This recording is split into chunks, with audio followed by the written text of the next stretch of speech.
Hello guys, कैसे हैं आप सब। आई होप आप सब अच्छे होंगे और अपने एग्जाम की प्रिपरेशन बहुत अच्छे तरीके से कर रहे होंगे। मैं प्रियंका आर्या जनरल साइंस की क्लास में आप सब के लिए साइंस के टॉप 20 मोस्ट इंपॉर्टेंट क्वेश्चन लेके हूँ।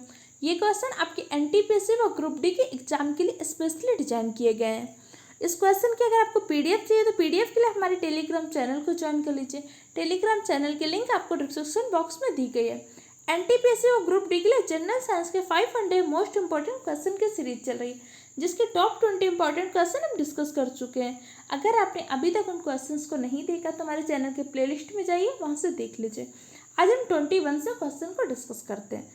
चलिए डिस्कस करते हैं क्वेश्चन। कह रहे अपने कक्ष में एक उपग्रह पृथ्वी का चक्कर लगाता रहता है, ऐसा निम्न में किस कारण किससे कर सकता है। तो कोई भी उपग्रह पृथ्वी का चक्कर लगा सकता है तो मुख्य कारण होता है केंद्राभिमुखी बल, जिसे अपकेंद्रीय बल भी कहते हैं। तो इस क्वेश्चन का राइट आंसर आपका बी है। अपकेंद्र बल से तात्पर्य उस बल से होता है जिसमें क्या होता है, एक समान वृत्ति गति में बल केंद्र की ओर कार्य करता है। अपकेंद्र बल के कुछ प्रमुख उदाहरण होते हैं, जैसे पृथ्वी का सूर्य का चक्कर लगाना, इलेक्ट्रॉन का नाभिक की ओर चक्कर लगाना, चौराहे पर मुड़ते समय साइकिल सवार का झुक जाना। ये सब अपकेंद्र बल के उदाहरण होते हैं। तो इस क्वेश्चन का राइट आंसर बी है। नेक्स्ट क्वेश्चन डिस्कस करते हैं। नेक्स्ट क्वेश्चन कह रहे हैं निम्नलिखित में सबसे मीठी शर्करा कौन सी होती है। तो सबसे मीठी शर्करा होती है फ्रक्टोज। इस क्वेश्चन का राइट आंसर आपका सी है। फ्रक्टोज मुख्यतः फलों में पाई जाती है। माल्टोज आपके अनाज में पाई जाती है। इस क्वेश्चन का राइट आंसर आपका सी है।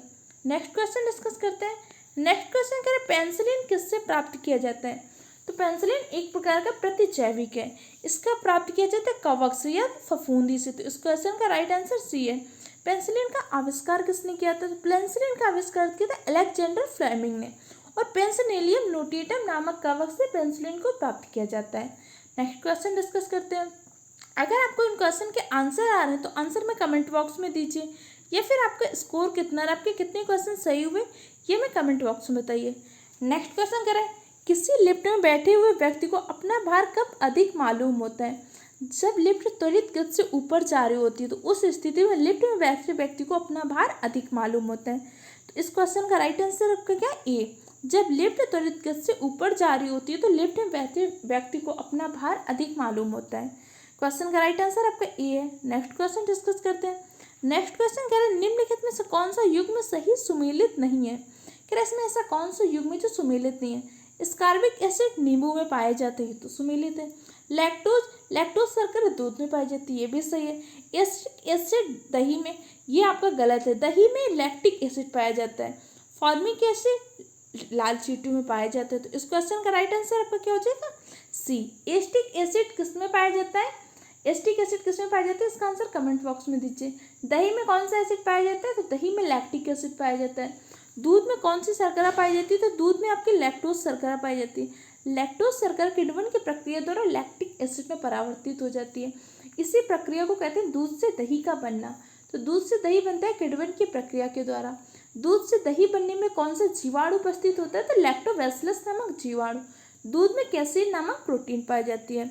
इस क्वेश्चन का राइट आंसर आपका सी है। इन क्वेश्चन के साथ में जो मैं आपको एक्स्ट्रा फैक्ट्स बता रही हूँ, ये सारे फैक्ट नोट करते रहिए, जो आपके एग्जाम के लिए बहुत ही हेल्पफुल होंगे। नेक्स्ट क्वेश्चन है, हवाओं की ऊर्जा होती है जो पवन में होती है, तो पवन में गतिज ऊर्जा होती है। तो इस क्वेश्चन का राइट आंसर आपका बी है, काइनेटिक एनर्जी। काइनेटिक एनर्जी का फार्मूला क्या होता है, के = ½ mv²। ये आपका काइनेटिक एनर्जी का फार्मूला होता है। एम यहाँ पे क्या है, द्रव्यमान है। वी आपका क्या है, वेलोसिटी है, वेग है। और स्थितिज ऊर्जा क्या होती है, जैसे डैम में एकत्रित किए हुए जल में स्थितिज ऊर्जा होती है। घड़ी के चाबी में संचित जो ऊर्जा होती है स्थितिज ऊर्जा का उदाहरण होती है। इस क्वेश्चन का राइट आंसर बी है। नेक्स्ट क्वेश्चन डिस्कस करते हैं। नेक्स्ट क्वेश्चन कह रहे हैं कि फेदोमीटर का उपयोग किया जाता है। तो फेदोमीटर का उपयोग समुद्र की गहराई का मापन करने में करते हैं। तो इस क्वेश्चन का राइट आंसर आपका सी है। भूकंप का मापन करते हैं सिस्मोग्राफ के माध्यम से। सिस्मोग्राफ के माध्यम से भूकंप का मापन करते हैं। सिस्मोग्राफ में कौन सी स्केल का प्रयोग करते हैं, तो सिस्मोग्राफ में रिएक्टर स्केल का प्रयोग करते हैं। वर्षा मापने का यंत्र होता है रेन गेज। ध्वनि की तीव्रता मापने की इकाई होती है डेसिबल। ध्वनि की आवृत्ति का मापन करते हैं हर्ट्ज में। इस क्वेश्चन का राइट आंसर सी है। नेक्स्ट क्वेश्चन डिस्कस करते हैं। नेक्स्ट क्वेश्चन कह रहे हैं लोलक की कला विधि, time period of pendulum. Pendulum किस पर निर्भर करता है, जो पेंडुलम का टाइम पीरियड होता है। तो पेंडुलम का टाइम पीरियड इसकी लंबाई व गुरुत्वीय त्वरण पर निर्भर करता है। इस क्वेश्चन का राइट आंसर आपका क्या हो जाएगा? बी। पेंडुलम का फार्मूला क्या होता है? T is equal to 2 pi root के अंदर एल अपॉन जी होता है। तो इसमें क्या, एल उसकी लंबाई है, जी क्या, गुरुत्वीय त्वरण। तो किसी भी पेंडुलम की कालावधि उसका टाइम पीरियड लंबाई व गुरुत्वीय त्वरण पर निर्भर होता है। नेक्स्ट क्वेश्चन डिस्कस करते हैं। सारे इंपॉर्टेंट पॉइंट नोट करते जाइए, ये क्वेश्चन आपके एग्जाम के लिए बहुत ही हेल्पफुल है।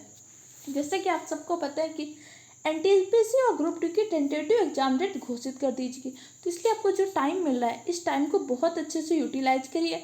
अपने सिलेबस का बार बार रिवीजन करते रहिए और क्वेश्चन की प्रैक्टिस करते रहिए। इस सब के लिए हमारे चैनल को सब्सक्राइब कर लिए। हमारे चैनल में इसके अलावा साइंस की भी क्लासेस चल रही हैं जो भी आपके लिए बहुत ही हेल्पफुल है। तो नेक्स्ट क्वेश्चन, रक्त के थक्का जमने का कारण है। रक्त का थप्पा, ब्लड की क्लॉटिंग किसके माध्यम से होती है? तो ब्लड क्लॉटिंग होती है थ्रोम्बिन की उपस्थिति के कारण। तो इस क्वेश्चन का राइट आंसर आपका ए है। हीमोग्लोबिन, हीमोग्लोबिन की उपस्थिति के कारण आपका ब्लड का रंग लाल होता है। ब्लड का पीएच कितना होता है? तो ब्लड का पीएच होता है 7.4। ब्लड की प्रकृति आपकी क्षारीय होती है। हीमोग्लोबिन में हीम एक प्रकार का वर्णक है जबकि ग्लोबिन एक प्रकार की प्रोटीन है। हीमोग्लोबिन ऑक्सीजन के परिवहन में भी सहायक होता है। क्वेश्चन का राइट आंसर आपका ए है।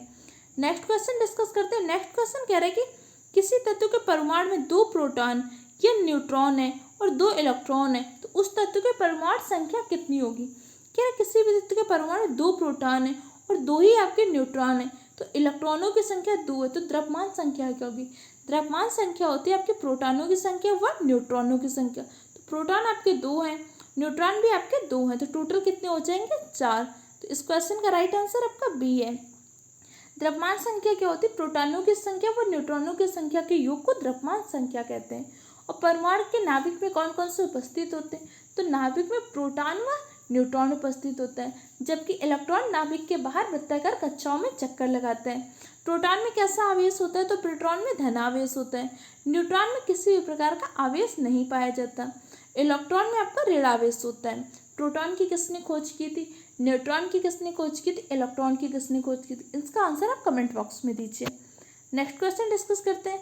नेक्स्ट क्वेश्चन करें, जंग लगने पर लोहे का भार, जंग लगने पर लोहे के भार में क्या प्रभाव पड़ता है? तो जंग लगने पर लोहे का भार बढ़ता है। इस क्वेश्चन का राइट आंसर आपका ए है। जंग क्या होता है? आयरन की ऑक्साइड की एक परत जम जाती है जो हल्के भूरे रंग की होती है, जिसे जंग कहते हैं। इसका फार्मूला होता है Fe2O3 × XH2O। ये आपका किसका फार्मूला होता है? जंग का। इस क्वेश्चन का राइट आंसर ए है। नेक्स्ट क्वेश्चन डिस्कस करते हैं। नेक्स्ट क्वेश्चन का, मोमबत्ती का जलना किसका उदाहरण है? तो मोमबत्ती का जलना ऊष्माक्षेपी अपक्रिया का उदाहरण है। इस क्वेश्चन का राइट आंसर आपका डी है। ऊष्माक्षेपी अपक्रिया क्या होती है? ऊष्माक्षेपी अपक्रिया वह अपक्रिया होती है जिसमें क्या होता है? अभिकारक के साथ उत्पाद प्राप्त होता है, उत्पाद के साथ साथ ऊर्जा प्राप्त होती है, लेकिन ऊर्जा आपको किस फॉर्म में प्राप्त हो? ऊष्मा के फॉर्म में। तो उसको बोलते हैं ऊष्माक्षेपी अपक्रिया। जैसे आपको प्रोडक्ट मिला, प्रोडक्ट के साथ में आपको एनर्जी मिलती है, लेकिन एनर्जी आपको ऊष्मा के फॉर्म में मिलती है। तो इस क्वेश्चन का राइट आंसर आपका डी है। नेक्स्ट क्वेश्चन डिस्कस करते हैं। नेक्स्ट क्वेश्चन का, मीमोनियन ग्रंथि किसमें पाई जाती है? एक बहुत ही महत्वपूर्ण क्वेश्चन है। मीमोनियन ग्रंथि जो होती है आपकी आंखों में पाई जाती है। तो इस क्वेश्चन का राइट आंसर आपका ए है। नेक्स्ट क्वेश्चन डिस्कस करते हैं। नेक्स्ट क्वेश्चन का, 5 जगत का वर्गीकरण किसने किया था? जो जीव जगत है, जीव जगत को 5 भागों में किसने डिवाइड किया था? तो आर.एच. व्हिटकर ने जीव जगत को 5 भागों में वर्गीकृत किया था। इस क्वेश्चन का राइट आंसर ए है। मोनीरा, प्रोटिस्टा, प्लांटी, एनिमेलिया और फंजाई, इन 5 जगत में आर.एच. व्हिटकर ने जीव जगत को वर्गीकृत किया था। कैरोलस लिनियस ने क्या किया था? द्विनाम पद्धति को बताया था। किसने? कैरोलस लिनियस ने। इसीलिए मॉडर्न टैक्सोनॉमी के फादर बोलते हैं कैरोलस लिनियस को। इस क्वेश्चन का राइट आंसर ए है। नेक्स्ट क्वेश्चन डिस्कस करते हैं। नेक्स्ट क्वेश्चन क्या है? रासायनिक दृष्टि से सिंदूर है, तो सिंदूर किसको बोलते हैं? मर्क्यूरिक सल्फाइड को कहते हैं। तो इस क्वेश्चन का राइट आंसर आपका सी है। ये हिंदी में देख सकते हैं, मिसप्रिंट हो गया, इसका इंग्लिश वाला देखिएगा। मर्क्यूरिक सल्फाइड जिसको आप सिंदूर कहते हैं, इसका फार्मूला क्या होता है? HgS, सिंदूर का केमिकल फार्मूला होता है। इस क्वेश्चन का राइट आंसर सी है। नेक्स्ट क्वेश्चन डिस्कस करते हैं। नेक्स्ट क्वेश्चन क्या है? होम्योपैथी के संस्थापक है, होम्योपैथी के संस्थापक है सैमुअल हैनीमैन। इस क्वेश्चन का राइट आंसर ए है। इन्हीं के जन्म दिवस पे 10 अप्रैल को विश्व होम्योपैथी दिवस मनाते हैं। विश्व होम्योपैथी दिवस मनाते हैं 10 अप्रैल को, और इस क्वेश्चन का राइट आंसर आपका ए है। नेक्स्ट क्वेश्चन डिस्कस करते हैं। नेक्स्ट क्वेश्चन कह रहा है कि निम्नलिखित में किसकी उपस्थिति के कारण फूलों में रंग होता है। जैसे फूलों में रंग होता है तो वर्णी लवक की उपस्थिति के कारण फूलों में रंग होता है। तो इस क्वेश्चन का राइट आंसर बी है। लवक कितने प्रकार के होते हैं, तो लवक आपके 3 प्रकार के होते हैं, वर्णी लवक, आवर्णी लवक व हरित लवक। वर्णी लवक की उपस्थिति के कारण रंग प्रदान किया जाता है। आवर्णी लवक आपका रंगहीन होता है। आवर्णी लवक कुछ भोजन का क्या करता है, संग्रहण करता है। और हरित लवक के कारण क्या होता है, आपके पादपों का रंग हरा होता है। और हरित लवक के माध्यम से प्रकाश संश्लेषण की क्रिया होती है। तो इस क्वेश्चन का राइट आंसर बी है। क्लोरोफिल क्या होते हैं, क्लोरोफिल के कारण पत्तियों का रंग हरा होता है। क्लोरोफिल में मैग्नीशियम नामक धातु पाई जाती है। हीमोग्लोबिन में आयरन नामक धातु पाई जाती है। हीमोग्लोबिन के कारण ब्लड का रंग लाल होता है। तो इस क्वेश्चन का राइट आंसर बी है। नेक्स्ट क्वेश्चन डिस्कस करते हैं। नेक्स्ट क्वेश्चन क्या है, सूर्य की किरणों में कौन सा विटामिन प्राप्त होता है। तो सूर्य की किरणों से हमें विटामिन डी प्राप्त होता है। विटामिन डी एक ऐसा विटामिन है जिसका संश्लेषण मानव के शरीर में होता है। इसके अलावा कोई भी ऐसे विटामिन नहीं है जिसका संश्लेषण मानव शरीर में होता है। और विटामिन डी के संश्लेषण में एक बैक्टीरिया का प्रयोग किया जाता है। वो बैक्टीरिया का नाम है E coli bacteria. E coli bacteria कहाँ पे पाया जाता है, तो ई कोलाई बैक्टीरिया आपकी आंत में पाया जाता है, बड़ी आंत में। इस क्वेश्चन का राइट आंसर डी है। नेक्स्ट क्वेश्चन डिस्कस करते हैं। नेक्स्ट क्वेश्चन का वर्णांधता वाले व्यक्ति को लाल रंग दिखाई देता है। जिस व्यक्ति को कलर ब्लाइंडनेस होता है तो उसमें क्या होता है, रेड और ग्रीन कलर में डिफरेंस नहीं कर पाता। जिस व्यक्ति को कलर ब्लाइंडनेस होता है वो लाल रंगों से ग्रीन में दिखाई देते हैं। तो इस क्वेश्चन का राइट आंसर बी है। और कलर ब्लाइंडनेस कैसे, एक प्रकार का अनुवांशिक रोग है। जैसे दृष्टि दोष, अलग अलग दोष होते हैं, निकट दृष्टि दोष, दूर दृष्टि दोष, या आपका वर्णांधता होता है। ये सब क्या प्रमुख दृष्टि दोष है। निकट दृष्टि दोष के निवारण के लिए अवतल लेंस का प्रयोग करते हैं, दूर दृष्टि दोष के निवारण के लिए उत्तल लेंस का। उसी प्रकार वर्णांधता एक ऐसा अनुवांशिक रोग है जिसका अभी तक उपचार संभव नहीं है। तो इस क्वेश्चन का राइट आंसर बी है। नेक्स्ट क्वेश्चन डिस्कस करते हैं। नेक्स्ट क्वेश्चन का हमारे शरीर का अधिकतम भार होता है। जो हमारे शरीर का अधिकतम भार होता है तो उसको में सबसे ज़्यादा प्रतिशत होता है जल का। इस क्वेश्चन का राइट आंसर डी है। इस तरह से हमने टॉप 20 इंपॉर्टेंट क्वेश्चन डिस्कस किए, उनसे रिलेटेड एक्स्ट्रा फैक्ट्स को जाने। इस तरह से इस वीडियो के देख लीजिए, इसके नोट्स बना लीजिए और रेगुलर वे पे रिवीजन करते रहिए। और अगर आपको ये वीडियो हेल्पफुल लगा है तो हमारे चैनल को सब्सक्राइब करें, वीडियो को लाइक करें, अपने दूसरे फ्रेंड के साथ भी शेयर करें। Okay friend, thank you for the watching my video.